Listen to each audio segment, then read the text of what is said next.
¿Todo está claro o no está claro? Aunque sea sus pulgares, pónganlo para ver. Si no, por lo menos para saber si están presentes. Algunos se han quedado almorzando todavía. Bien, gracias. Voy a apagar la cámara porque para que no se baje la comunicación. ¿Ya?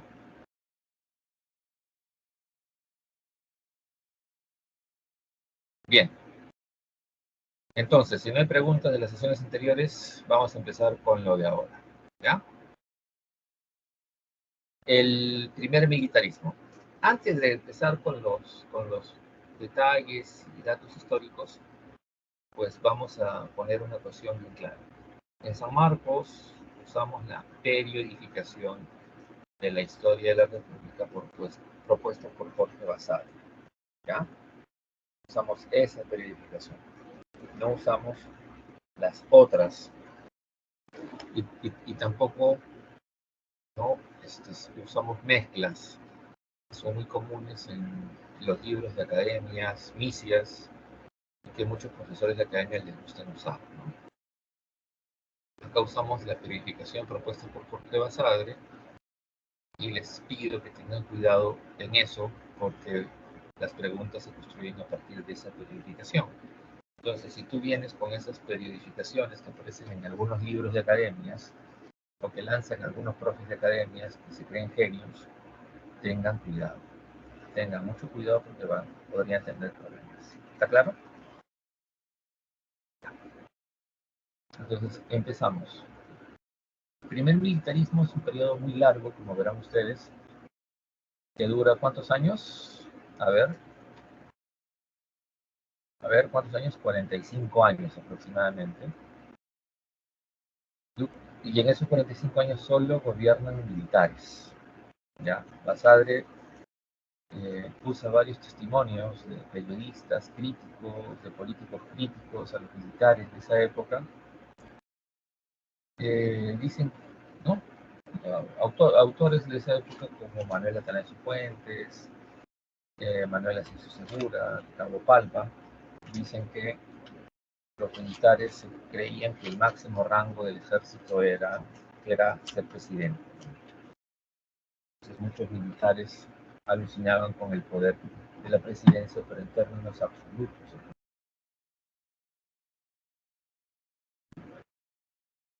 Entonces, este primer militarismo también tiene etapas. La primera de ellas, Basadre la define como caudillismo militar, que es una etapa del 27 al 45 en la que gobiernan los jefes militares, que fueron los grandes generales, coroneles victoriosos de la guerra de la independencia. ¿Ya? Son los héroes de la guerra de la independencia, que se disputan el poder político para controlar el Estado, generando una permanente inestabilidad política. Muchas guerras civiles, muchos golpes de Estado, muchos cambios de constituciones. Y tenemos gobiernos pendulares. ¿Qué es eso? Pasamos de un gobierno liberal que cree en el parlamentarismo, división de poderes, derechos humanos, libertad de expresión, libertad religiosa, igualdad ante la ley. Pasamos de esos liberales a un gobierno conservador que no cree en nada de eso, ¿no? Bien, que se asocia con la iglesia y las oligarquías para mantener el orden establecido y evitar, ¿no? el otorgamiento de derechos políticos y sociales a las grandes mayorías. Entonces pasamos por no tener actividad política y partidos políticos, pasamos de un extremo a otro, ¿no? A nivel social, la élite criolla colonial, la antigua nobleza, ha perdido su poder. Surgirán nuevas élites, nuevas oligarquías. Por ejemplo, la oligarquía de los guaneros. Se mantendrá también la esclavitud y la explotación indígena a través del tributo. El tributo indígena, el origen colonial. La economía es un desastre, recesión económica, hay de las exportaciones. El Perú la pasa muy mal después de la independencia. Sus únicos ingresos son las aduanas para los productos que se importan o exportan y el tributo indígena. No hay más ingresos. ¿Ya? Y también hay un pleito entre las dos propuestas de modelos económicos. El libre cambio o la política de puertos abiertos y el proteccionismo, puertos cerrados o con altos impuestos para la protección de qué? De la producción y la industria nacional. Pasamos de un extremo a otro, ¿ya?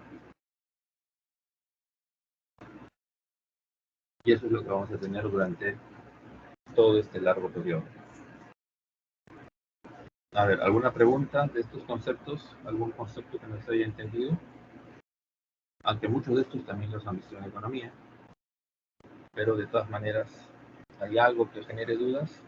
Pregunten, ¿eh? Si no, ya empezamos a correr. ¿No hay nada? ¿Está todo claro? ¿Ninguna pregunta? Todo se entiende, ¿no?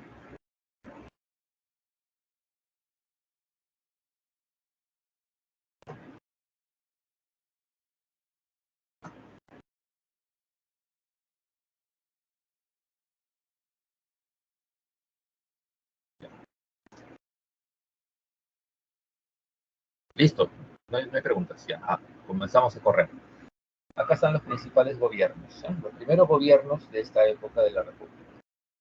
El primero de ellos es el general, mariscal, disculpe, José de la Marra, que gobierna, ¿no?, democráticamente elegido por el Parlamento. Las elecciones son de carácter indirecto.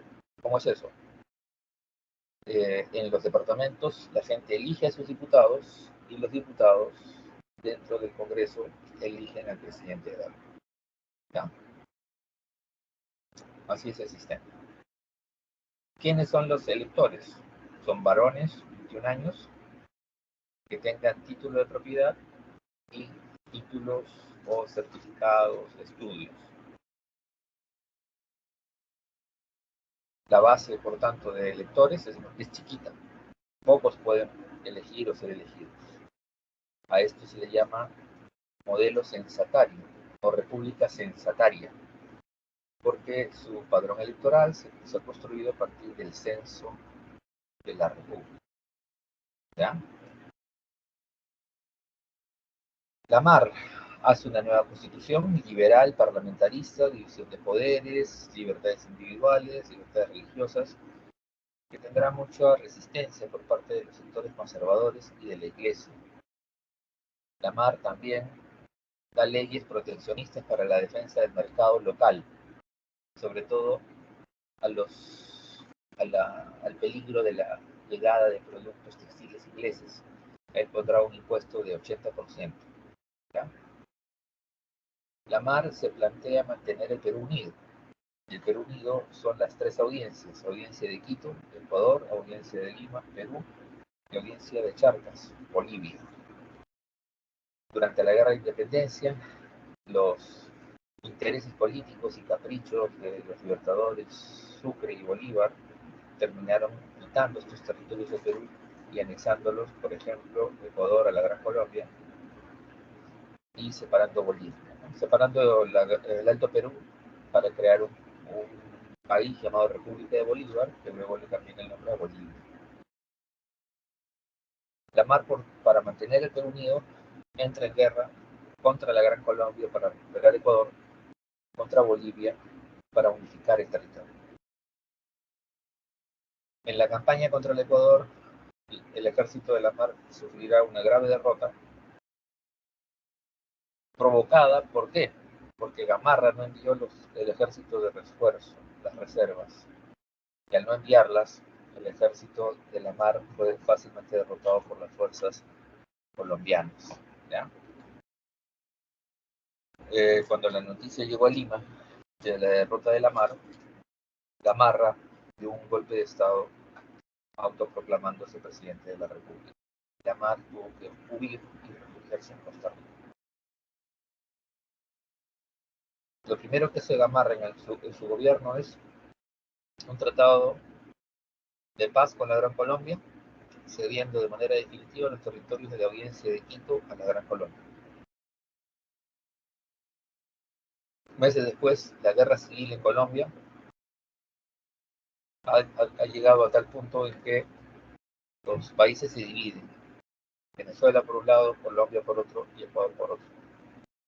Y el Perú, en 1830, termina reconociendo la existencia del Ecuador y ratificando que Ecuador se forma en los territorios de la Audiencia de Quitos, menos Tumbes, Jaime y Maynas que pasan al Perú. Ese es el Tratado Pando Novoa.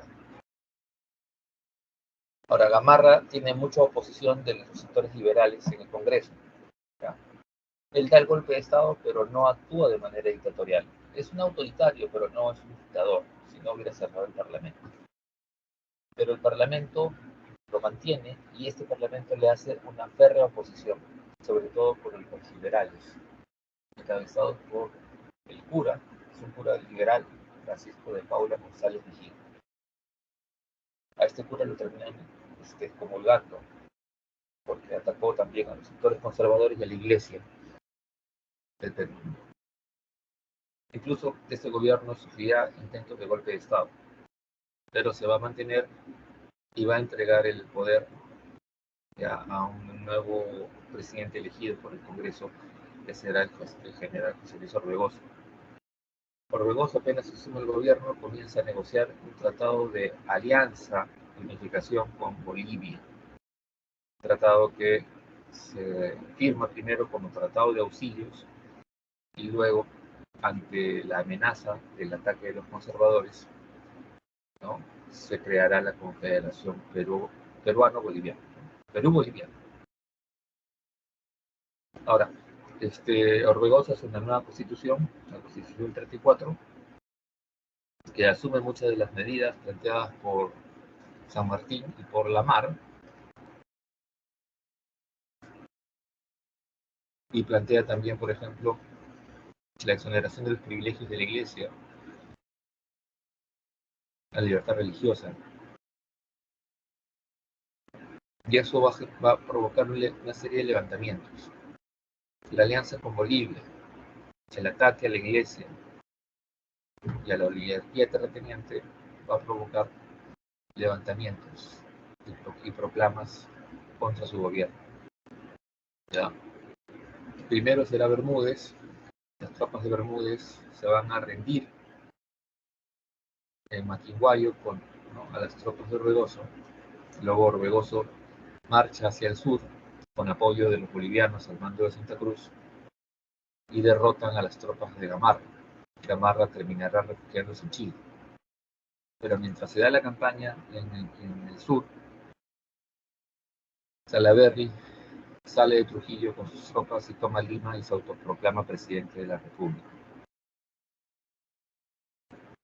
Luego de la caída de Gamarra, Salaverry se lanza a una campaña para atacar a las tropas de Orbegoso y Santa Cruz que estaban en Arequipa, y son derrotadas en la batalla de Socavallo. Las tropas de Salaverry fusilado en la plaza de armas de Arequipa. Eso es el 35. Mientras pasa eso, Gamarra y Castilla, refugiados en Chile, se reúnen con los políticos chilenos y diplomáticos argentinos. Gamarra convence a los argentinos y chilenos de que la confederación sería un peligro para sus intereses comerciales. Porque ¿cómo era la cosa, chicos? Ya, desde Inglaterra, que es el principal productor del mundo, los productos llegaban a Buenos Aires y desde Buenos Aires subían el Valle del Río de la Plata, ¿sí?, al lomo de mula o de caballo o de llamas para abastecer, ¿no?, los productos en las zonas bolivianas. Ahora, otros barcos ingleses atravesaban el estrecho de Magallanes y llegaban a Valparaíso, en Chile. Desde Valparaíso, en barcos chilenos, los productos entraban a la costa boliviana y a toda la costa del Perú. Es decir, la élite económica argentina y chilena eh, logra mucho poderío, muchas riquezas, haciendo de intermediarios, ¿ya? De intermediarios con los ingleses para vender productos industriales ingleses y comprar materias primas peruanas y bolivianas. Entonces ellos eran los intermediarios, por eso se habla del monopolio bilateral. La Confederación propuso, ¿ya?, una política de puertos libres, siempre y cuando si los productos que llegan a Inglaterra llegan directamente a los puertos bolivianos o peruanos, sin intermediarios. Entonces, si es un producto industrial o insumo industrial inglés y llega a puertos peruanos o bolivianos por barcos ingleses, no va a pagar impuestos. Y si es producto industrial como los textiles o las armas, pagarán impuestos pero muy bajos. De esa manera se quería eliminar a los intermediarios y aumentar el margen de utilidades o ganancias a los productores y comerciantes peruanos y bolivianos. Si se dan cuenta, de esta manera se deja de lado a los intermediarios argentinos y chilenos. Gamarra les dice, les da esta información a los chilenos y argentinos. Como resultado, estos países se organizan militarmente para atacar la Confederación, bajo el concepto de restauración, ¿ya? Por eso, si se acuerdan, cuando terminan las guerras napoleónicas, se habla de la restauración monárquica, la restauración del orden político previo, y se compromete en el Congreso de Viena que las potencias europeas van a frenar cualquier movimiento liberal y nacionalista en Europa. Y este concepto lo traen a América. Y ven a la Confederación como un movimiento nacionalista y liberal. Y por tanto, los chilenos y argentinos justificaron su agresión a la Confederación. Primero mandaron los chilenos una primera expedición porque le creen a Gamarra. Gamarra les ha dicho que apenas lleguen fuerzas chilenas, los peruanos se les van a unir porque los peruanos no quieren la Confederación. Pero no pasó eso, al contrario. Las tropas chilenas van a ser rodeadas en Paucarpata y van a tener que negociar para no ser masacradas. Y el resultado es el Tratado de Paucarpata, que es llevado a Santiago, que reconoce la Confederación y que lleva a Chile para que el Congreso lo ratifique. Al contrario, el Congreso chileno no lo ratificó y declara la movilización general de su Estado civil contra el Perú. Y la segunda expedición restauradora, ¿ya?, dirigida por el general Manuel Bulnes, de frente ataca el sur de Lima. Los conservadores peruanos traicionan a la Confederación y ayudan a la ocupación de Lima. Los chilenos en Lima obligan a que el Congreso disuelva la Confederación y ponga como presidente de la República al general Agustín Gamarra. Y así pasó. Las últimas, paralelamente a eso, los argentinos atacan el sur de Bolivia. Si vemos el mapa, los argentinos atacan acá, el sur de Bolivia, y los chilenos, primera expedición fue hacia Arequipa, hacia el sur, pierde. Pero la segunda ataca con todo y ocupa Lima. Perú no tenía flota con que defenderse, ¿eh? Entonces las últimas tropas leales a la Confederación son derrotadas en las batallas de Guía, Buin y Yungay. ¿Ya?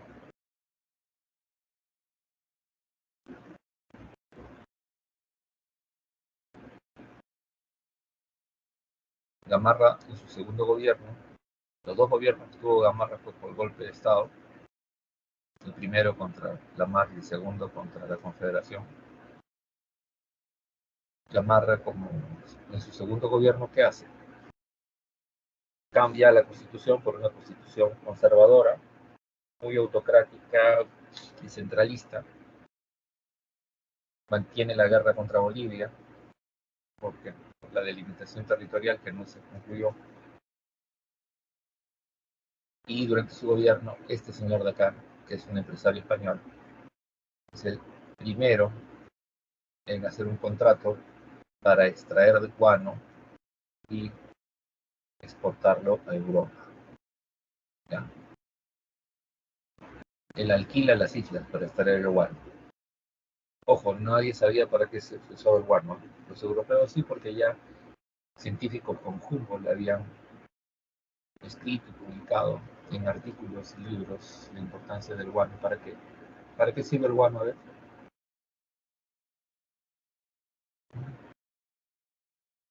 Nada. ¿Para qué sirve el guano, chicos? Chicos. Sí, pero ¿cómo qué? ¿Qué cosa es el guano?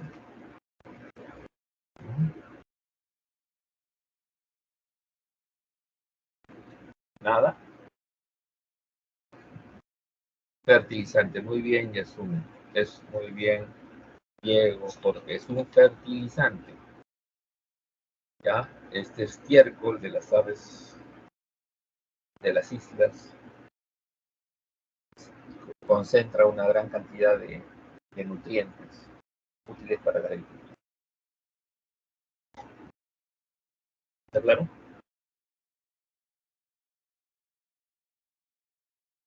Y eso es lo que es necesario en Europa, porque están viviendo lo que ellos llaman la revolución industrial. ¿Sí? ¿En qué consiste la revolución industrial? En un incremento de la actividad productiva mecanizada asociado al crecimiento demográfico que necesita también gran cantidad de recursos de alimentos, y los europeos tienen que salir de ese sistema de rotación de cultivos, ¿ya? Y descanso de las parcelas utilizando un fertilizante como el guano para cultivar siempre. Y esto es lo que logran con el guano de las islas del Perú.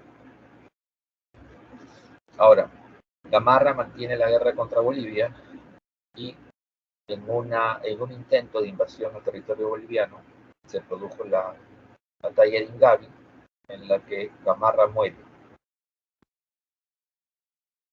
Muerto Gamarra, se ha muerto el último de los grandes generales de la guerra de la independencia. Lo que queda son oficiales superiores, pero que no tienen el mismo prestigio. ¿Ya? Y el resultado es que en 4 años tenemos 5 presidentes y todos asumen el gobierno por golpes de Estado, ¿ya? De manera dictatorial y autoritaria, intentan controlar el país, pero es totalmente inestable el país en ese momento. Y el último de estos autócratas será Manuel Ignacio de Vivanco, que por sus abusos y corrupción logrará que conservadores y liberales se unan y bajo el mando de Castilla lo derroten militarmente. Meses después se proclaman elecciones al Parlamento y el Parlamento elige a Ramón Castillo como presidente de la República para su primer periodo presidencial.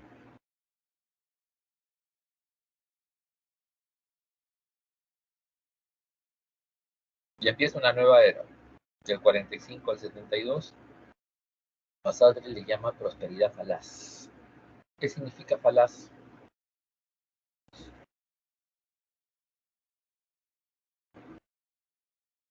¿Qué significa falaz? A ver, futuros, no, postulantes a la universidad, futuros estudiantes de San Marcos, ¿qué significa falaz? Falsa, falso, falsa, mentirosa. ¿Ya? Mentirosa, falsa, aparente.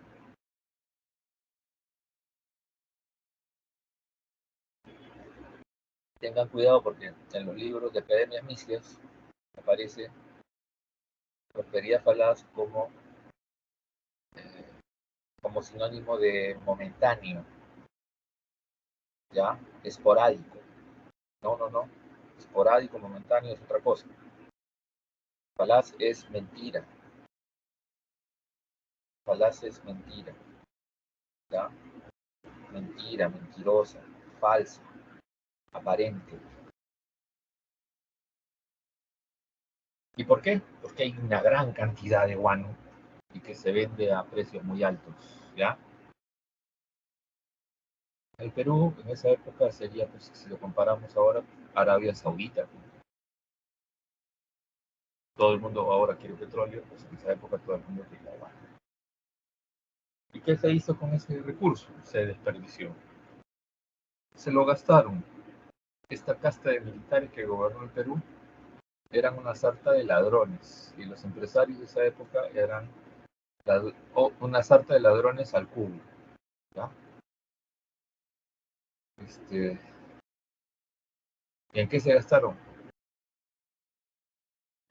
En ampliación de la burocracia, incremento del gasto público, compra de armamento, obras públicas, todo con sobrecostos exagerados, pero descarados. ¿Entienden? Sinónimo de progreso, hacer ferrocarriles, hacer obras. Más o menos como acá tuvimos en Lima un alcalde que estuvo 3 periodos y que destrozaba los parques para poner cemento, ¿no? Poner cemento, se bajaba árboles sin asco y ponía placitas con cemento y en cada plaquita ponía su nombre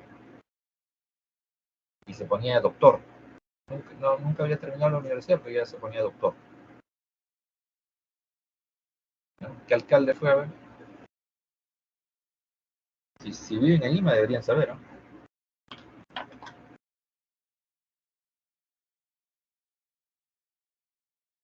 Nada. Uy, ay, ay.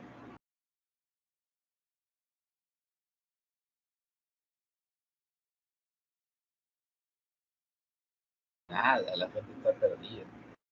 Ah, no, pues, creo que este salón era donde había un montón de alumnos de otro país, de otros países, ¿no? El salón era de alumnos venezolanos. Hay alumnos venezolanos, colombianos, haitianos que no conocen nada del Perú. Ay, ay, ay.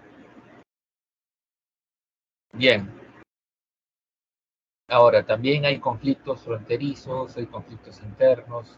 Este periodo, a pesar del dinero, no significa que haya paz, ¿ya?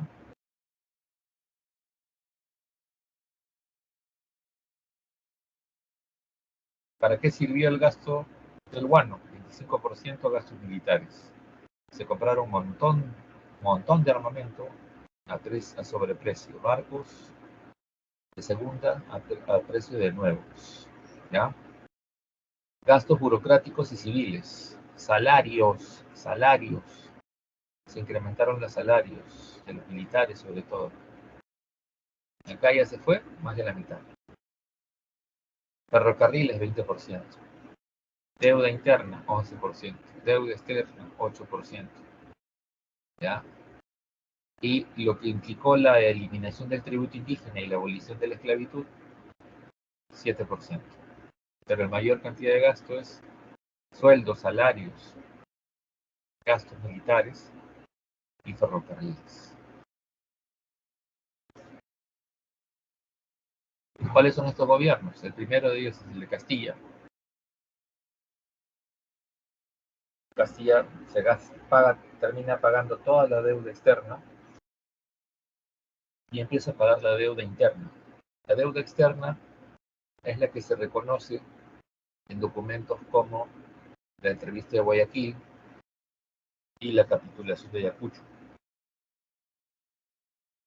¿Ya? Esa es la deuda externa. Y los préstamos que se hicieron durante las posteriores guerras. La deuda interna es, a ver, durante todas estas guerras, los oficiales con sus tropas que entraban a una hacienda, por ejemplo, y se llevaban una vaca, 10 gallinas, un caballo. Al llevarse eso, entregaban un vale, ¿ya? Firmado. Yo, coronel fulano de tal, a nombre, bajo el mando del general fulano de tal, me llevo 2 caballos, 10 gallinas, una res, que serán pagadas posteriormente por el gobierno. Así era. Y lo que hace Castilla es comenzar a consolidar esas deudas para pagarlas, ¿ya? Consolidarlas, recoger esos vales, hacer el cálculo y comenzar a pagar, ¿ya? Ojo, cuando termina su primer gobierno, Castilla dice oficialmente solo falta pagar 7 millones de pesos.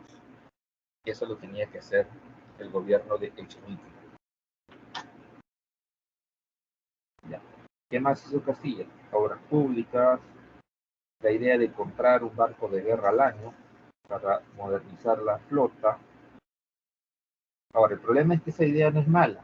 Lo malo es que pagaban sobreprecio. ¿Ya? Pagabas como si fuera nuevo el barco. Más barato le hubiera salido al Perú en crear una empresa o invertir en una empresa que haga los barcos acá. ¿Ya?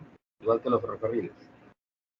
Más barato le hubiera salido al Perú hacer una empresa que haga los ferrocarriles acá. Pero lamentablemente nada posible. Y los costos eran muy altos, ¿no? Bien, el gobierno de Echenique, que lo sucede, va a... Ya desde la época de Castilla se promueve la llegada de extranjeros, ¿no? En el siglo XIX,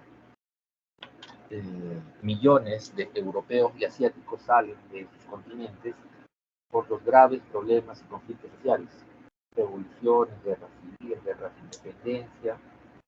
Europa ya se están muy movidas, ¿no? Todas esas ideologías políticas han generado muchos conflictos, ¿ya?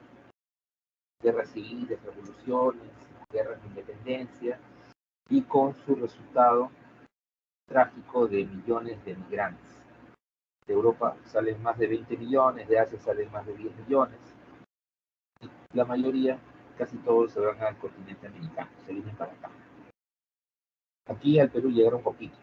El cálculo es más o menos medio millón de migrantes, de los cuales más de 200.000 chinos, un poquito más de 100.000 japoneses, algo de 100.000 italianos, ¿ya? Y el resto alemanes, polacos, franceses, pequeñas colonias, ¿ya?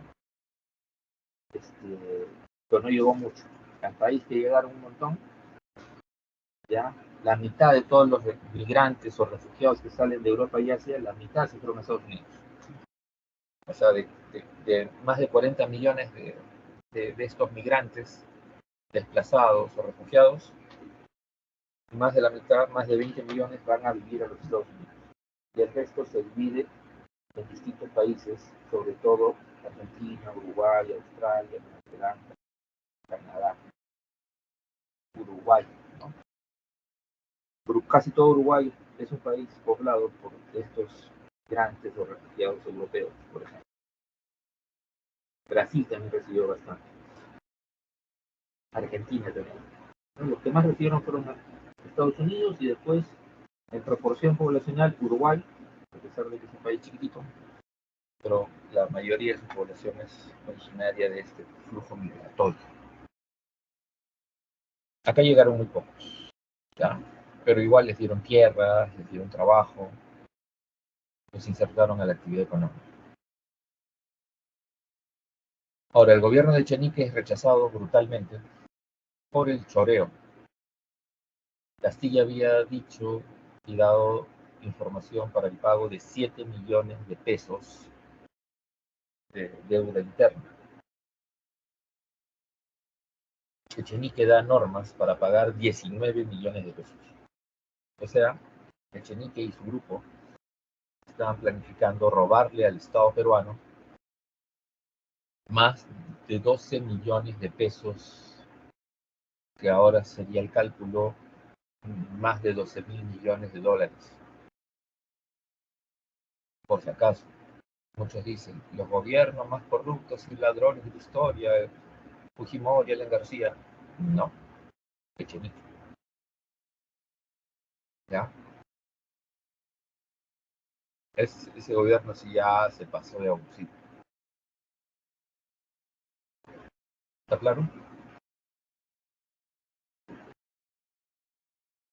El resultado va a ser que haya otra sublevación armada contra este gobierno, dirigida por Ramón Castillo. Durante la rebelión, en el año 55, Castilla da la norma para eliminar el tributo indígena y con eso asegurarse el apoyo de las montoneras de las comunidades. Las montoneras son los ejércitos, los pequeños ejércitos o fuerzas de caballería que venían de las comunidades campesinas, que apoyaron, por ejemplo, a Cáceres en la guerra en la campaña de la Breña, y en la rebelión contra Iglesias. ¿Ya? Estas montoneras van a apoyar a, también a Castilla en ese momento. Y luego apoyarán a Piero. O sea, las montoneras no tienen una concepción ideológica, ¿no? Apoyan de acuerdo a los intereses que tengan las comunidades en ese momento. Bien, también para tener el apoyo de los hacendados, Castilla le propone a los hacendados liberar a los esclavos, pero pagándoles los precios, y ese pago se haría una vez que Castilla logre la presidencia. Así que la ley de la abolición de la esclavitud se da, pero cuando Castilla asume el gobierno, lo primero que hace es pagar esas deudas. Con eso, con esa ley de la abolición, se asegura Castilla el apoyo de los hacendados que van a financiar a sus fuerzas militares. Entonces, las tropas de Castilla van a crecer con el apoyo de las montoneras de las comunidades, ¿ya? Y con el apoyo de los hacendados. Así que Castilla logra derrotar a las tropas de Echenique y meses después el Congreso hace elecciones donde Castilla gana por segunda vez. En su segundo gobierno, Castilla sigue gastando y comprando como loco. Ojo, todas las normas liberales que se promulgan durante la guerra civil contra Echenique sirven para modificar y hacer una constitución liberal en 1856, pero años después Castilla traiciona eso. Castilla era conservadora, no era liberal, solo que aprovechó, ¿no? Y Castilla más bien cambia la constitución y hace la constitución moderada en 1860, que es la que más ha durado en nuestra historia. Esa constitución duró hasta 1920, ¿ah? La que más ha durado. ¿Cuántos años duró? 60 años.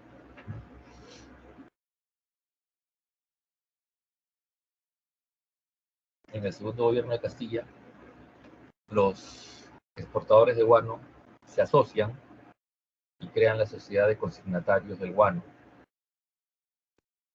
Eh, y tienen uno de, una de las familias de consignatarios, es la familia Miro Quesada, que tiene un periódico, que es el periódico abanderado, el vocero de la libertad de comercio. ¿Cómo se llama ese periódico ahora? Existe hasta ahora. Periódico de la familia Miro Quesada. ¿Mm? Nada. El comercio. Así es, el comercio. El comercio era el órgano de difusión, el vocero de la sociedad de consignatarios, de los guaneros.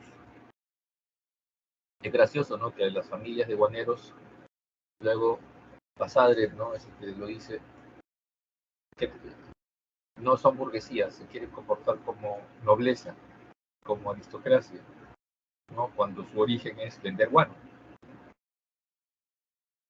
Lo mismo que sabe.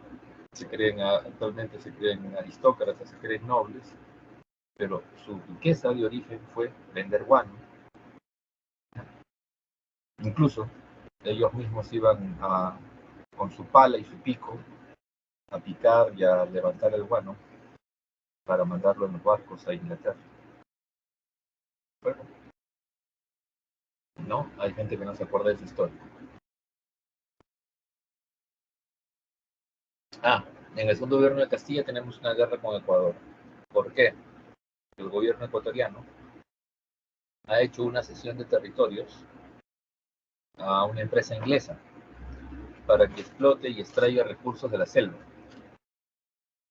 Resulta que los ecuatorianos han dado en concesión territorio peruano de la provincia de Maynas. ¿Por qué hacen eso? Porque los ecuatorianos desconocen los tratados anteriores.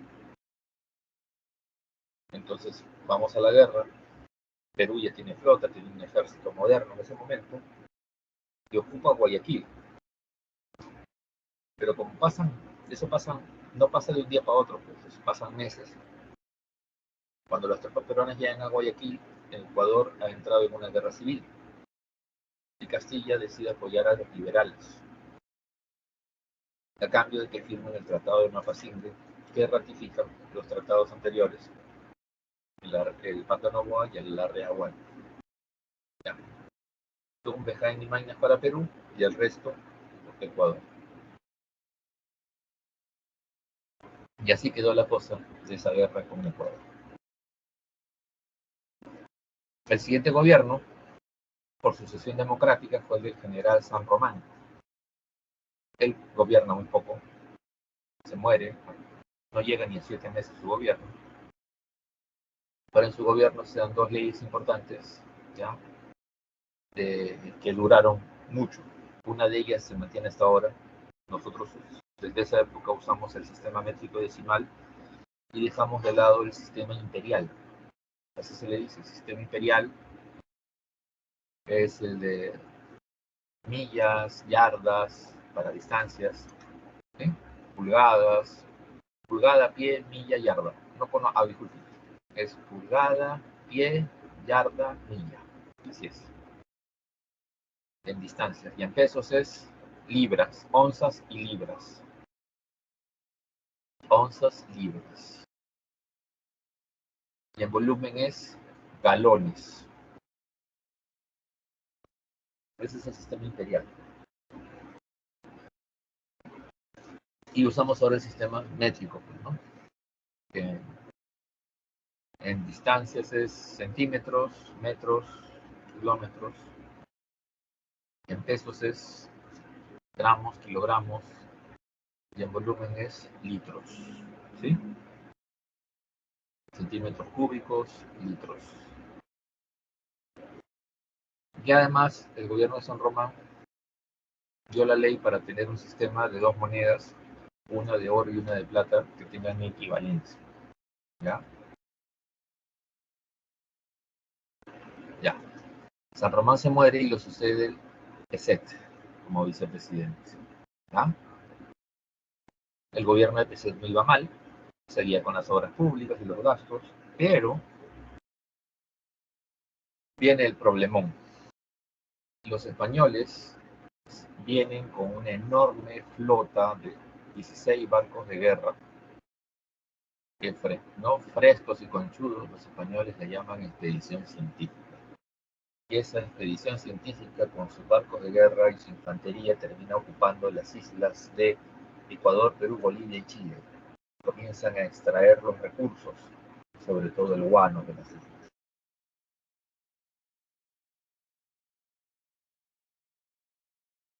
Esa situación, ya, eh, los españoles la justifican porque dicen que Perú no ha pagado la deuda comprometida en la capitulación de Ayacucho, cuando el Perú ya la había pagado, solo que los españoles usaron ese pretexto. Ojo, el Perú tiene una flota para hacerle frente a la flota española, pero en un par de minutos más y les digo qué pasó. Ahora, el problema de la guerra está asociado a que siempre hay ingenieros y técnicos españoles en muchas unidades productivas. Y en la hacienda Talambo, que está en Lambayeque, ¿no?, se produjo una bronca entre los trabajadores peruanos y españoles.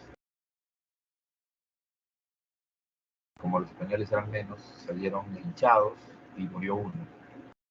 Y como todo se difunde por telégrafo,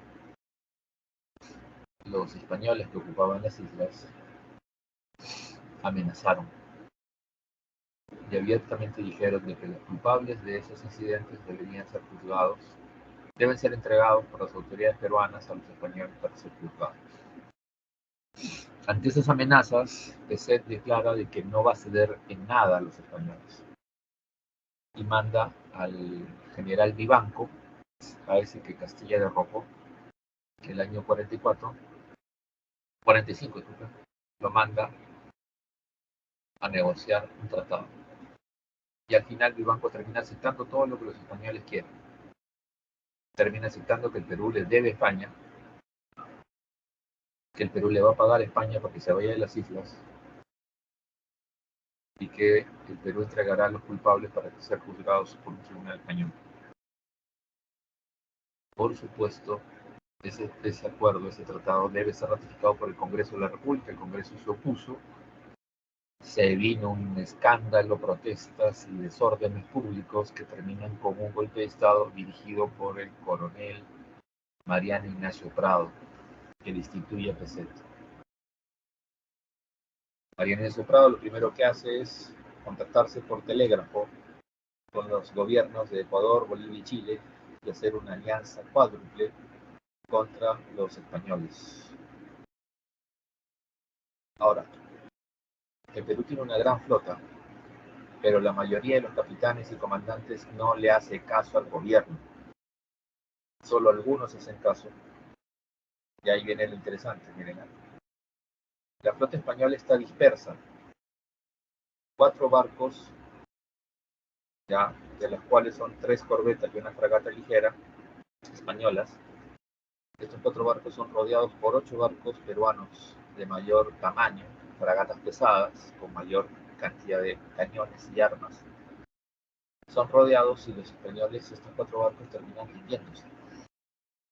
Y el Perú los captura. Ese es el combate adaptado. Hay pocos cañonazos, poco fuego, como se dice.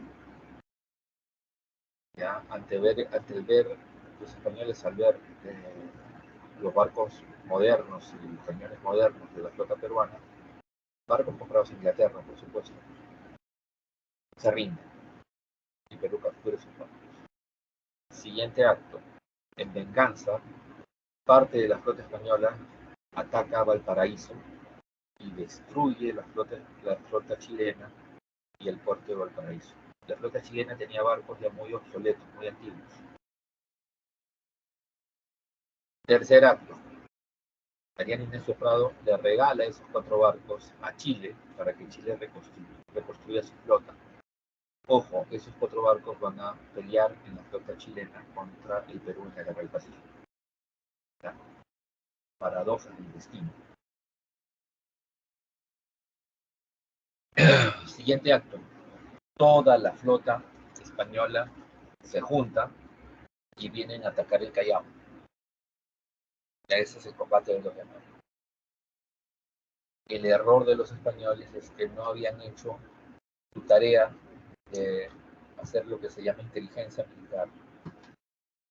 Los españoles no sabían que el Callao, su sistema de defensas había sido modernizado por el segundo gobierno de Castilla.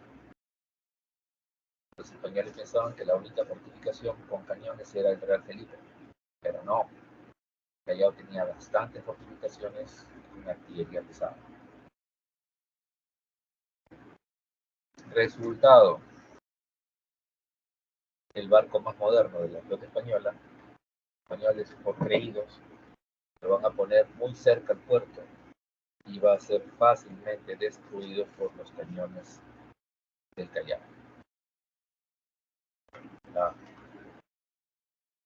Lograron remolcar ese barco, que era un acorazado enorme, a la parte de atrás de las islas del Callao. Y ahí quedó ese barco. El combate terminó porque los españoles dieron la orden de retirarse. Se dieron cuenta de que no podían hacer frente a esas defensas de artillería tan modernas. Listo. Siguiente acto. Perú celebra una victoria ante la poderosa flota española. ¿Qué pasó con la flota peruana? Bueno, María Ignacio Prado, como presidente de la República, destituye a todos los capitanes y comandantes de la flota peruana. ¿Por qué? Los acusó de ser cobardes y traidores. Los destituyó a todititos. Porque la orden era que toda la flota se junte y vaya a dar una batalla a la flota española en mar abierto para evitar los daños y posibles ataques a cualquier puerto peruano, boliviano o chileno o ecuatoriano. Pero no, los comandantes navales peruanos arrogaron y nunca dieron combate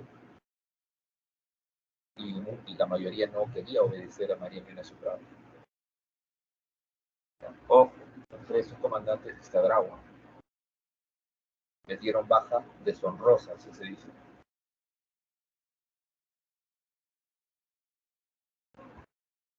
Obviamente luego Grau se lavó la cara en la guerra del Pacífico. Grau era uno de los comandantes más jóvenes en ese momento. Pero eso fue también. Ya, Mariano Ignacio Prado logra consolidar la independencia de Perú. Ya después de eso nunca va a haber un reclamo o un intento español. Pero en Perú sigue endeudándose. Ya. Va a haber un rechazo por parte de los conservadores.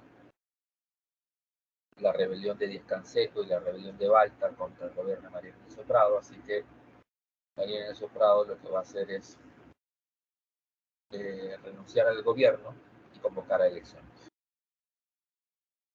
¿Y a quién elige los electores de ese momento? Al coronel José Balta como presidente de la República. Balta sigue gastando como si no hubiera futuro. En una de las obras, es una buena obra, pero el sobrecosto es impresionante.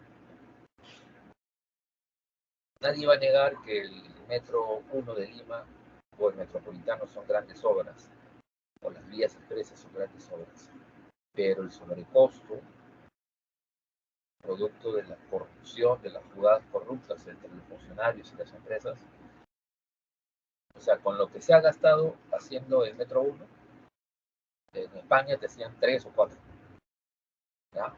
Con lo que se ha gastado en el Metropolitano, en Estados Unidos o en Inglaterra te hacían 4 o 5, ¿ya? Con lo que se está gastando en el Metro 2, no sé, los chilenos o los colombianos hacían 3 o 4. La corrupción es muy fuerte en Perú, ¿ya? Por si acaso, si quieren, si les interesa ver estos datos, cifras, precios, los robos que existían en esa época, hay un libro que tiene todo eso,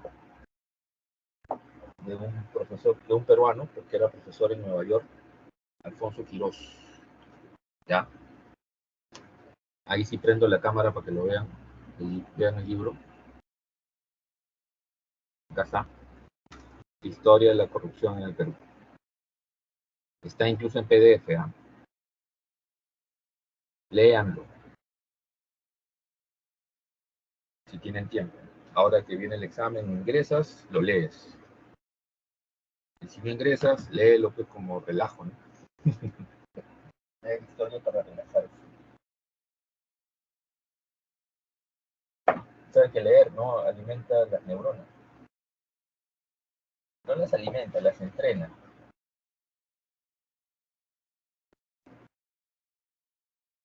Sería interesante que hagan eso. Esto de los ferrocarriles, acá tenemos un personaje. ¿Saben quién es estos empresarios corruptos? Barata, Odebrecht, ¿ya? ¿Por qué obras son las que estaban haciendo y los han procesado? ¿Qué obras hacían en el Perú? Odebrecht. Y el jefe de Odebrecht, de la empresa Odebrecht en Perú, se apellidaba Barata. ¿Qué obras hacían en el Perú? Desde el gobierno, desde Velasco estaban en el Perú. ¿Qué obras? A ver, nada. Carreteras, sí. ¿Qué más?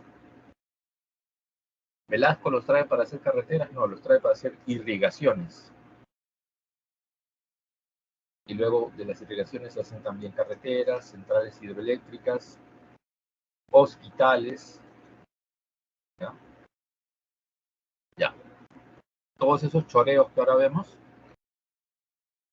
en la misma magnitud y con las mismas características, se hacían en la época del One, ¿ya? Y este Enrique Mays o Henry Mays era un norteamericano que no era dueño de ninguna empresa, era intermediario. Y él hacía lobby, ¿ya? Corrompiendo a los funcionarios públicos que eran militares, acuérdense. Primer militarismo, ¿quiénes gobiernan? Los militares. ¿Quiénes son los ministros? Militares. Cargos públicos importantes, ¿quiénes son? Militares. ¿Ya? Por si acaso. Y Enrique Mays es el que logra que el Estado peruano haga un montón de contratos para hacer ferrocarriles, entre ellos el ferrocarril central.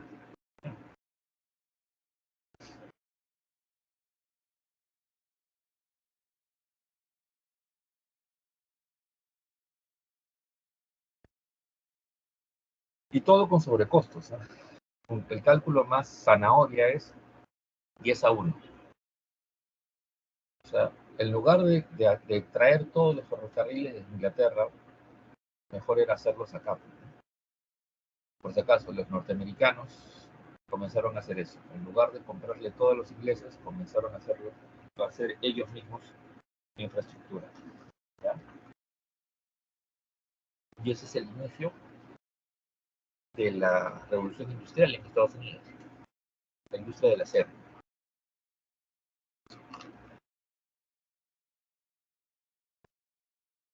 Ya.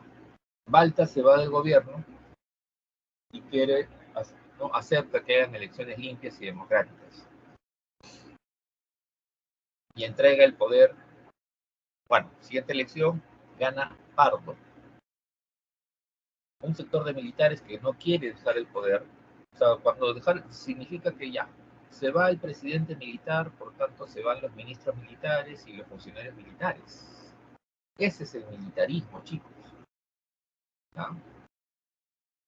Entonces, y si gana el presidente civil, ¿a quién va a elegir? A ministros civiles y a su vez a funcionarios civiles.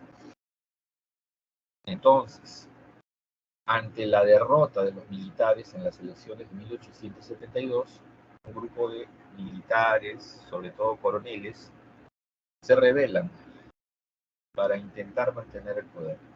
¿Quiénes son? Los hermanos Gutiérrez, ¿ya? Que al inicio tienen apoyo de la guarnición de Lima, pero luego la guarnición de Lima los abandona y el pueblo, las masas, la gente brava de Lima, entra a Palacio, los linchan a los Gutiérrez, los matan, los sacan y los cuelgan calatos en la torre del reloj de la catedral. ¿Ya? Por si acaso, los peruanos somos muy pacíficos hasta que nos colman y revienta todo. Pero era inevitable el cambio y asume el primer gobierno civil del Perú. Quien lo dirige, Manuel Pardo y Lavalle, que era el presidente del Partido Civil que surge de los consignatarios del Guano, ¿ya? Antes de eso.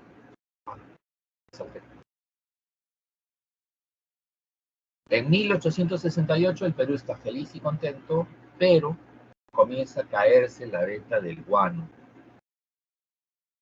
¿Por qué? Porque en la segunda revolución industrial los europeos comienzan a desarrollar lo que se llama industria químico-farmacéutica. Y de esta industria salen los fertilizantes, así como salen las vacunas y los medicamentos, la aspirina, por ejemplo, eh, los procesos estos de pasteurización, también salen los fertilizantes artificiales. Y los europeos dejan de comprar guano de las islas del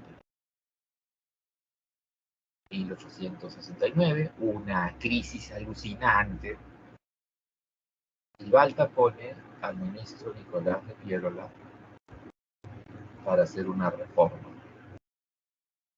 ¿En qué consiste la reforma de Piérola? Reducir el gasto público.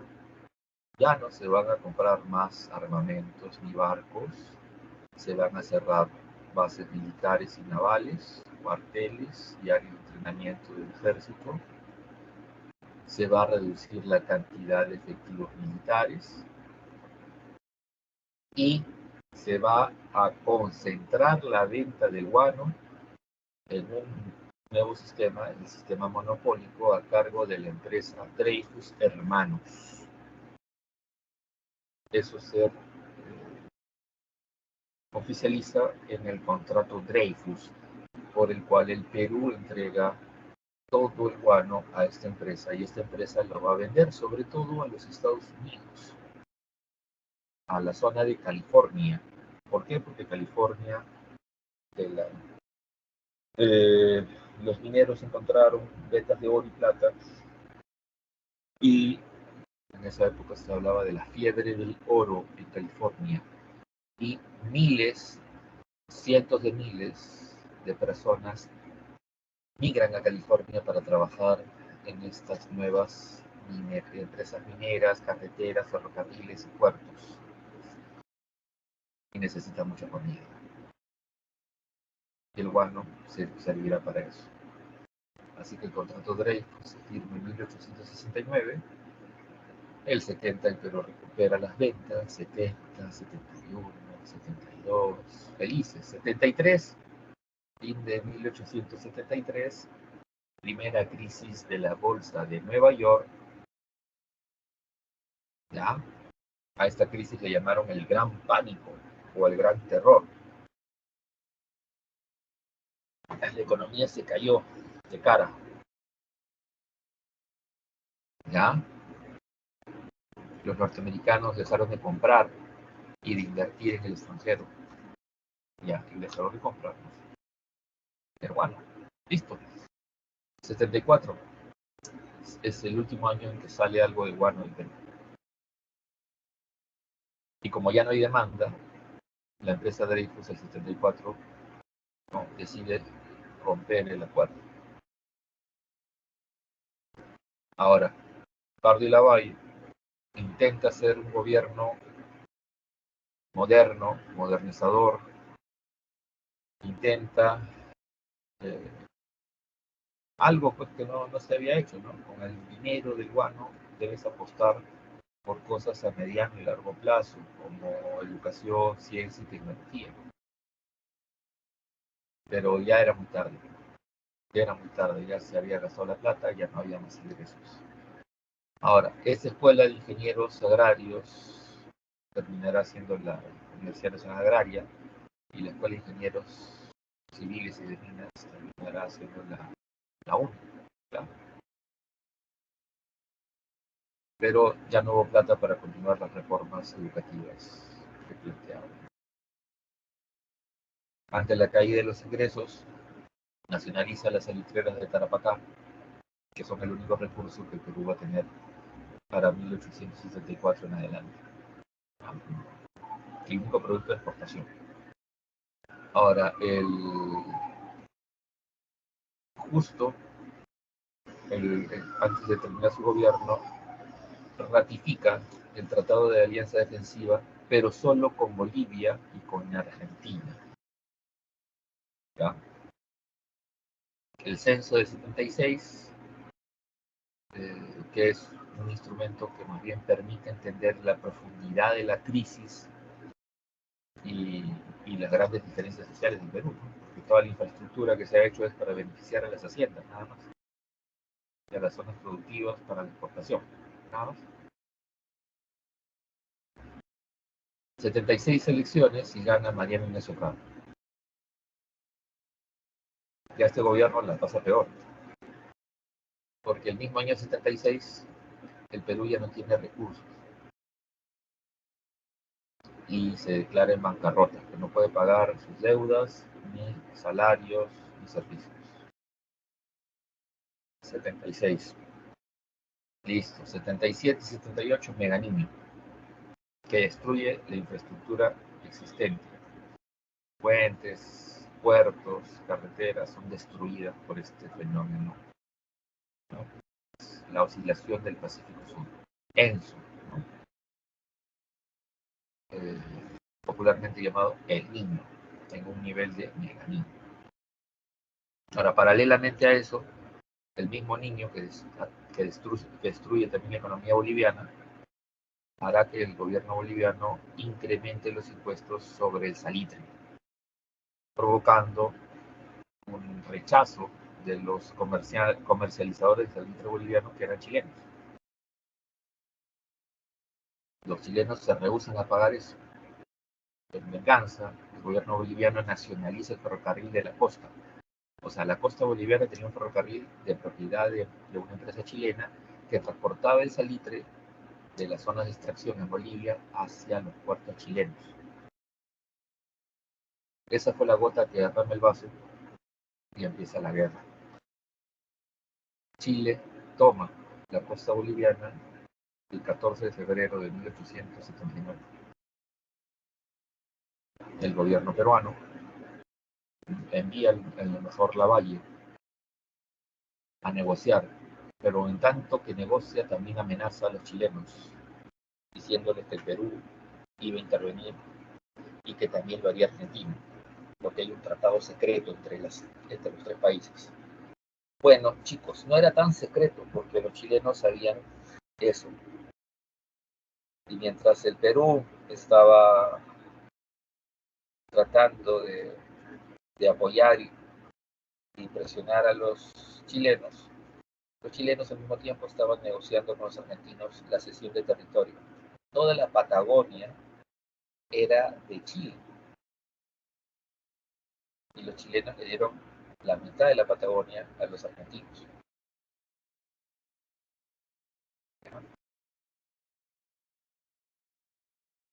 Para que no se metan los argentinos en la guerra a favor de Bolivia y Perú. Y así fue la jugada. Los chilenos ganaron, hicieron un jaque mate, como se dice. Y ante la insistencia del gobierno peruano, Chile nos declara la guerra el 5 de abril del 79. Y como se imaginarán, el Perú no estaba preparado para la guerra. Teníamos solo 3 barcos de guerra. La enorme flota por la que se gastó un montón de dinero ya no servía. Al reducirse los presupuestos militares, se reducen los gastos de mantenimiento de esa enorme flota. Se cierran puertos, bases navales. Solo hay 3 barcos. Una fragata pesada, que fue la última en ser comprada, la Independencia, un monitor, ¿ya? El Huáscar, y una corbeta, la Unión. ¿Ya? De esos tres, el único barco moderno era la Independencia. Los otros dos eran barcos de tecnologías ya superadas. Y con esos tres entramos a la guerra.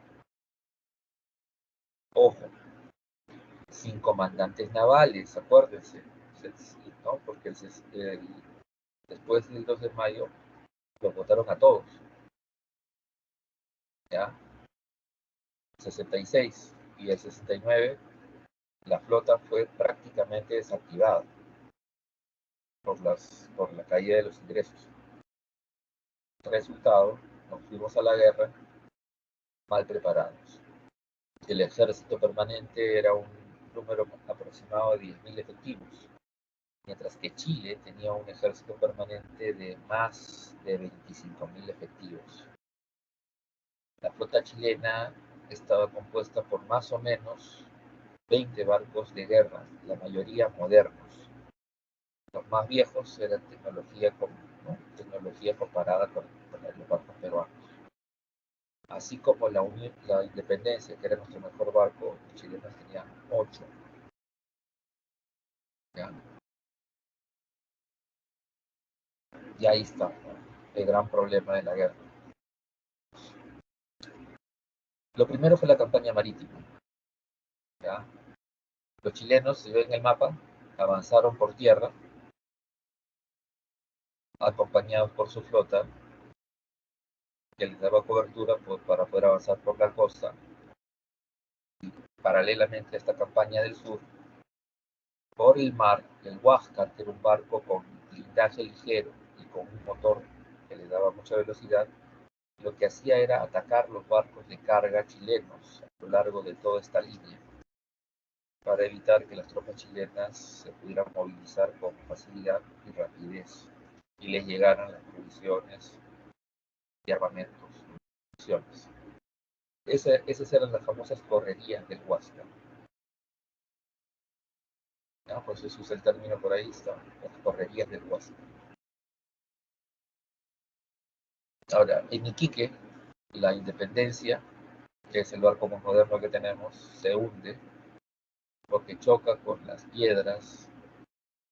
¿Y eso por qué? Porque el comandante que la guiaba tenía muy poca experiencia. El único comandante naval con experiencia era Grau. Y en Angamos, eh, 6 barcos rodean al Huáscar y lo destruyen. O sea, el primer cañonazo, el Huáscar no se puede mover, su motor es averiado. Segundo cañonazo, el Huáscar, todo su puente de mando es destruido y queda un mariachi. Y, eh, y el barco se ha capturado y es llevado como trofeo de guerra. Y hasta ahora está como trofeo de guerra en el puerto chileno. ¿En qué puerto está? A ver, cultura general. ¿Qué puerto está?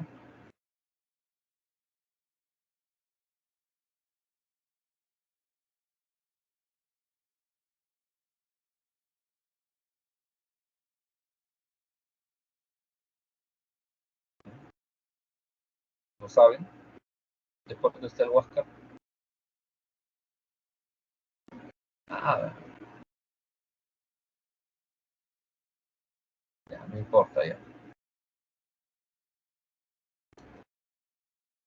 Bien, con el Huáscar fuera de la guerra, los chilenos pueden movilizar a sus tropas y rodear, ya mientras iban por tierra en esta dirección, por mar, sus tropas desembarcaron, ¿no?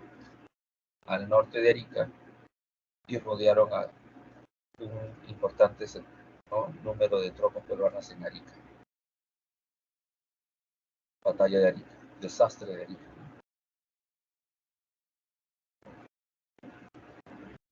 Ahora, paralelamente a eso, al iniciarse la guerra, Mariano Ignacio Prado, presidente de la República, viajó a Europa con la intención de comprar armas. Compró solo armas ligeras y municiones, balas, pero no llegó a comprar barcos. El objetivo era que compre barcos, no compró barcos. Ahora,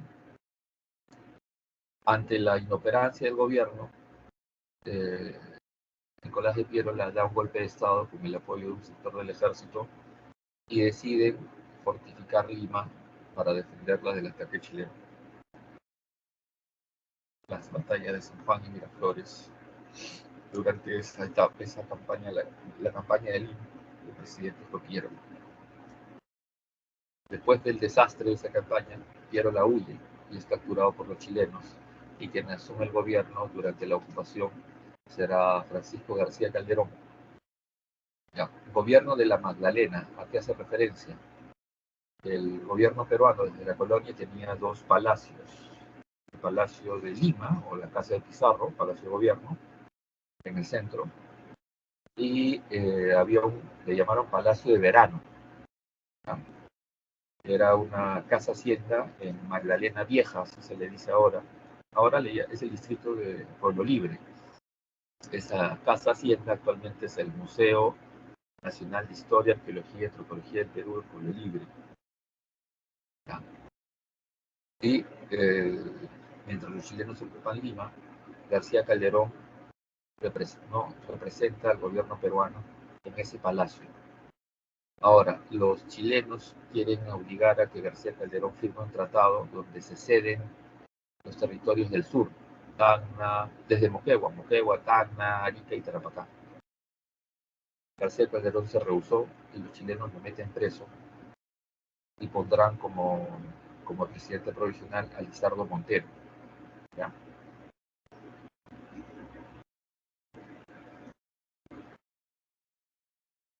Después de la campaña de Lima, Cáceres, Iglesias, Leoncio Prado mantienen una serie de fuerzas guerrilleras con apoyo de las montoneras, que son los, ya les dije, los ejércitos de las comunidades, mantienen una resistencia en la Sierra Central.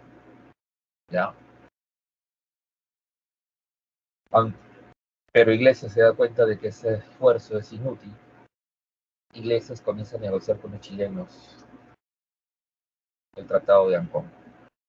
Cuando el Tratado de Ancón es aprobado, los chilenos sacan del gobierno a Lizardo Montero, ponen a Iglesias como presidente y los chilenos se van. Las montoneras y las tropas de Cáceres son derrotadas en la batalla de Huamachuco, ¿ya? Por los chilenos. Los chilenos se van, Cáceres reorganiza las montoneras y mantienen una guerra contra las tropas de Iglesias hasta que Iglesias es derrotado, ¿ya? Y Cáceres, hay un gobierno provisional que convoca elecciones y Cáceres gana. Iglesias en su gobierno también se gana el odio de las comunidades porque como no hay plata, establece la contribución personal, que es entendida por las comunidades como retorno al tributo indígena. Así que ya las comunidades se molestaron y se mantuvieron rebeldes durante buena cantidad de tiempo.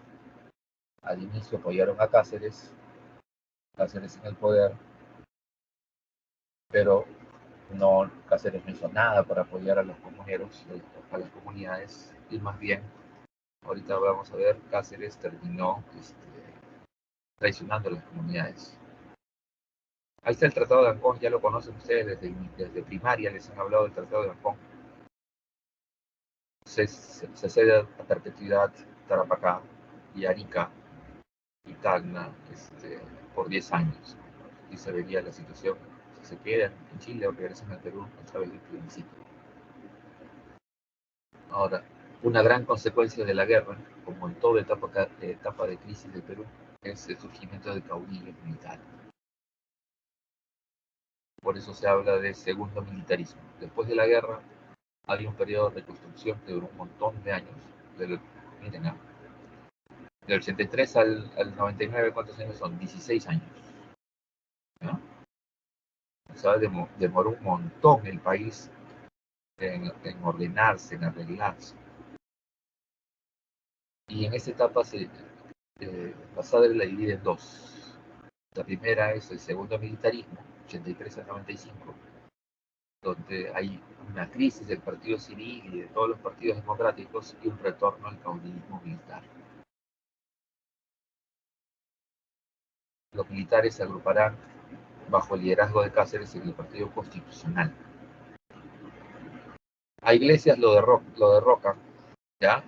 Guaripampeada hace referencia a los rebeldes que derrotaron en Guaripampa a las tropas, ¿no? Bajo el mando de Cáceres, a las tropas de Iglesias. Listo. Cáceres presidente. ¿Qué hace? ¿Puede reconstruir un poco el país? No, no tienen la menor idea de cómo hacer con el Perú. Más bien, los acreedores, los que tienen bonos de la deuda externa peruana, ya se unen, son unidos por Michael Grace y con la presión del gobierno británico obligan al Perú a firmar un contrato por el cual el Perú cede todos los recursos económicos a esta empresa por 66 años. Para administrar todos esos recursos se crea la Peruvian Corporation. ¿Ya? Ahora, como no hay plata para mantener fuerzas policiales y reprimir el levantamiento de los campesinos, Cáceres crea las juntas departamentales entregándole el mando de los departamentos del interior del Perú a los hacendados para frenar los levantamientos de los campesinos, puesto que la contribución personal se mantiene. ¿Qué hacen los hacendados? Reprimen a los campesinos y al mismo tiempo les quitan más tierras a las comunidades y las haciendas comienzan a crecer. Desde el gobierno de Cáceres hasta la República Aristocrática, las haciendas mantienen una permanente política de expansión, haciendas y minas, de expansión, tanto de tierra a las comunidades, con el apoyo del gobierno o la complicidad de las autoridades. ¿Ya? El contrato Grace convierte a Cáceres en un personaje odiado. El gran héroe, el defensor de la patria, termina siendo un presidente que traiciona a los campesinos y que vende la patria, ¿no? El comercio mismo ataca a Cáceres diciéndole que es un vende patria. Termina su gobierno y viene otra elección democrática a través del Parlamento y gana otro militar, Remigio Morales Bermúdez, que poco o nada hace, porque se supone que se cumplían los 10 años del Tratado de Ancón y los chilenos se rehusan a aceptar las cláusulas de la aplicación del plebiscito. Y el gobierno peruano no tiene cómo pues obligar a los chilenos a que firmen. Se concluye el ferrocarril central, que se ha demorado en hacerse como 30 años. Él no termina su gobierno, muere, ¿ya?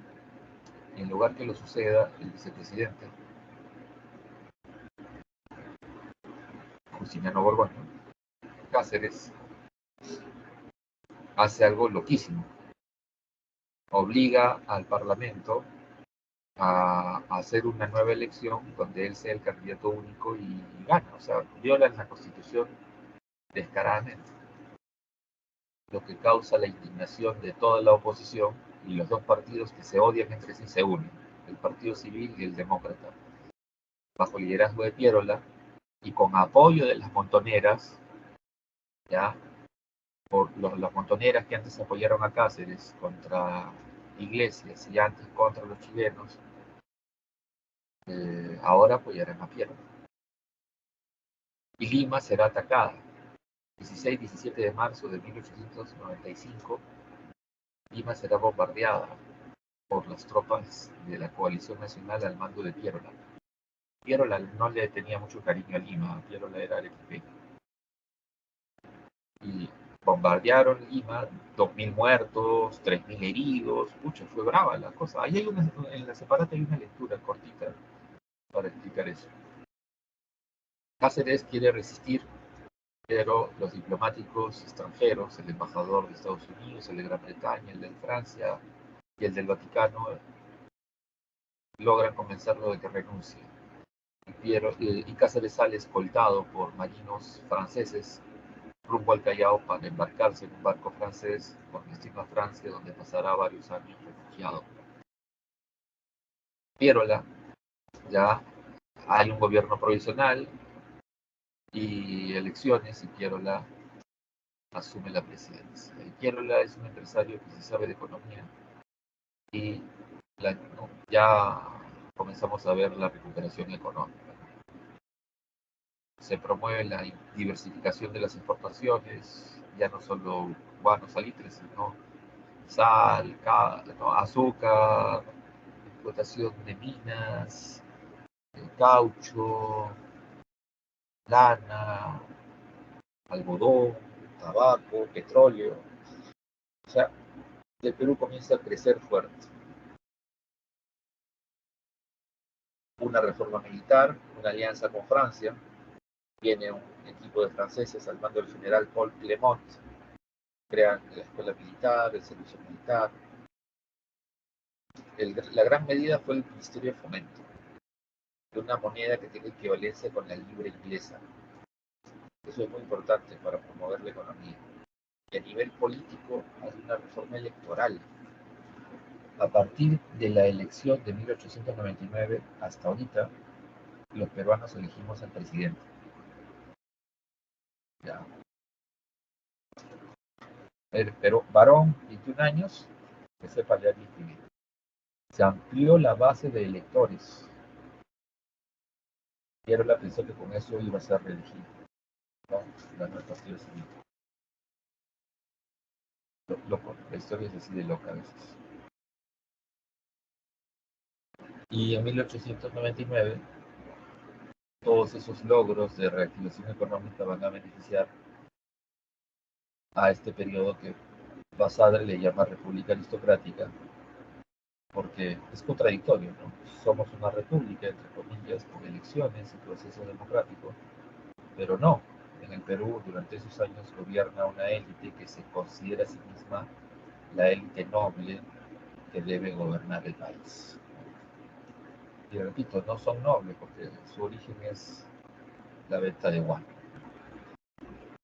Pero estos patas quieren gobernar como parte de una especie de nobleza, de una nueva aristocracia en el Perú.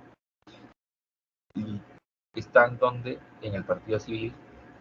El Partido Civil gobierna durante esos años, son 20 años, salvo los 2 años del gobierno de Billinghurst, que era del Partido Demócrata. Durante esa época, hasta la Primera Guerra Mundial, se depende de las empresas y de la inversión de capital inglés. A partir de la Primera Guerra Mundial, es Estados Unidos el gran inversor en las actividades económicas y recursos en el Perú. Quien gobierna es una oligarquía de hacendados y mineros. Gamonales, ¿qué significa? Latifundistas, hacendados. ¿Ya? Se excluyen a las clases medias, al proletariado y al campesinado de los órganos de gobierno y de las decisiones políticas. A pesar de que en esa época como hay industria local, se forma un movimiento obrero que exige cada vez más leyes para su beneficio, ¿no? Derechos laborales, sindicalización. Y en el caso de los campesinos hay bastantes protestas y rebeliones incluso contra estas medidas que les expropian sus bienes, sus tierras, su agua, sus recursos. Ahora, los gobiernos, ¿cuáles son? López de Romaña, lo más resaltante ahí es este código de minería y de aguas, por el cual hasta ahora, desde esa época hasta ahora, el dueño de lo que está bajo tu propiedad, tú eres dueño de la superficie, nada más. Lo que está abajo, los minerales y el agua, son del Estado. Y el Estado decide a quién los va a explotar, a quién se los va a concesionar para que haya una mejor explotación. ¿Ya? Esto deja de lado pues, a las comunidades, de los beneficios de sus propias tierras. Y el resultado es que muchas veces las comunidades se rebelan. Y en esa época surge este pensamiento oligárquico, conservador y racista que dice que los indios, los nativos, los comuneros, se rebelan contra la minería, las haciendas, la explotación petrolera, porque son unos primitivos, unos salvajes que no entienden el progreso. Eso decían en esa época los civilistas, y ojo, hasta ahora se sigue diciendo eso. Hasta hace unos años un presidente que se suicidó decía eso, ¿no? Cuando los campesinos y los comuneros y los nativos se rebelaron contra la ampliación de las zonas de explotación petrolera y de minerales en Bagua. ¿Han escuchado del baguazo? ¿Han escuchado del baguazo o no han escuchado del baguazo? ¿Sí o no? ¿Ya? ¿Quién fue el presidente que se suicidó? Para que no lo metan preso.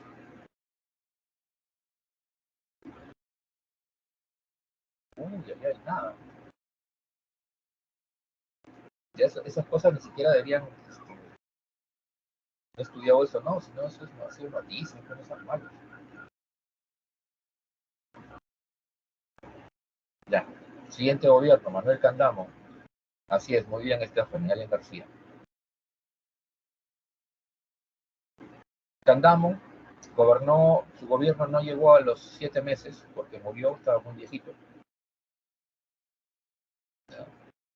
Pidió una ley para la inversión en ferrocarriles e inauguró la línea de tranvía eléctrico de Lima a Chorrillos. Ojo, se hicieron un montón de tranvías eléctricos. ¿Ah? Lima tenía una red enorme de tranvías eléctricos. Pero en el siglo XX, el gobierno militar cerró el sistema de tranvías y crearon una empresa con buses enormes, estos buses dobles articulados que venían de Europa Oriental, y creó una empresa llamada Enatru Perú. Pasamos de tener tranvías que llegaron a construirse en el Perú, que utilizaban energía eléctrica, cero contaminación, pasamos a buses petroleros importados. Ojo, Enatru Perú es el antecedente del Metropolitano. ¿Ya? La diferencia es que el Metropolitano usa buses a gas, pero es casi lo mismo. Este gobierno es importante porque este es el gobierno de un sanmarquino. José Pardo Barreda fue hijo de Manuel Pardo.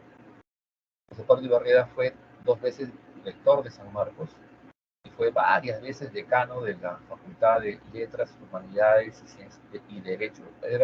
Todas las carreras estaban, de Humanidades, Letras y Economías estaban en una sola facultad. ¿Ya? Y Pardo fue el decano varias veces. Él era abogado y profesor.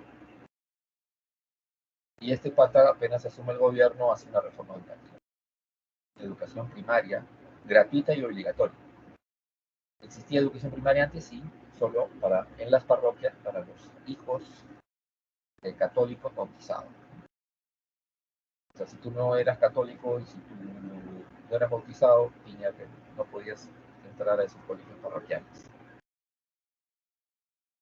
El crecimiento de la educación fue muy fuerte. Se reglamenta el acceso de las mujeres a la educación y se crean un montón de instituciones educativas y culturales. Ya Bellas Artes, ¿han escuchado? Ya la Sinfónica, ¿han escuchado? ¿Ya? Y esta Escuela Nacional de Artes y Oficios ahora se llama Instituto Superior Tecnológico José Pardo, que está en la Avenida Grau frente a San Fernando. También este gobierno crea San Fernando, ¿no? O sea, el local nuevo de San Fernando y el local nuevo de Guadalupe. Bien. ¿Qué más? Hace varias leyes, ya el movimiento obrero ya es fuerte, hay leyes a favor de la clase obrera. Y se crea la Caja de Depósitos y Consignaciones, que es un antecedente del Banco de la Nación. Una mezcla de Banco de la Nación y SUNAT. ¿Ya? Recauda los impuestos y paga los salarios de los funcionarios y trabajadores del Estado. Leguía, por si acaso, no es originario del Partido Civil, él es del Partido Demócrata, pero se pelea con Pierola, ¿ya? Y Leguía se va al Partido Civil y gana las elecciones como parte del Partido Civil en 1808. Pero en el gobierno Leguía rompe con los civilistas y llama a todos los políticos, funcionarios del Partido Demócrata. Para empezar, pone como segundo al mando, secretario de gobierno, a Guillermo Billinghus. Durante su época, durante su primer gobierno, Leguía, ante tantas marchas y protestas sociales de los obreros, da varias leyes a favor de la clase obrera y los sindicatos. Y como la gente no puede explicarse por qué los indígenas se rehúsan a las minas, ya a las haciendas, crea un centro de investigación que le llamó Asociación Proindígena, lo crea en San Marcos con profes sanmarquinos, Pedro Zulen, que es cuando ingresas a San Marcos en la Biblioteca Central, se llama Pedro Zulen, y otros profes más como Dora Mayer, y el otro fue Joaquín Copelo. ¿Ya? ¿Y para qué? Para investigar por qué, cómo son los indígenas, por qué los indígenas son así, por qué, entre comillas, no quieren el progreso. ¿No? Ahora sabemos pues que ese progreso es quitarle sus tierras y contaminar sus tierras, su agua y su aire. ¿No? Bien, antes que nos voten, les pongo las claves.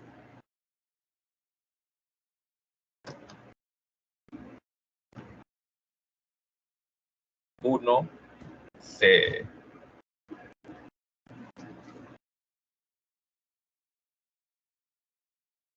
2, E.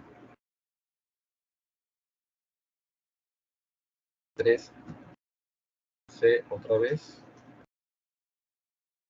4, A.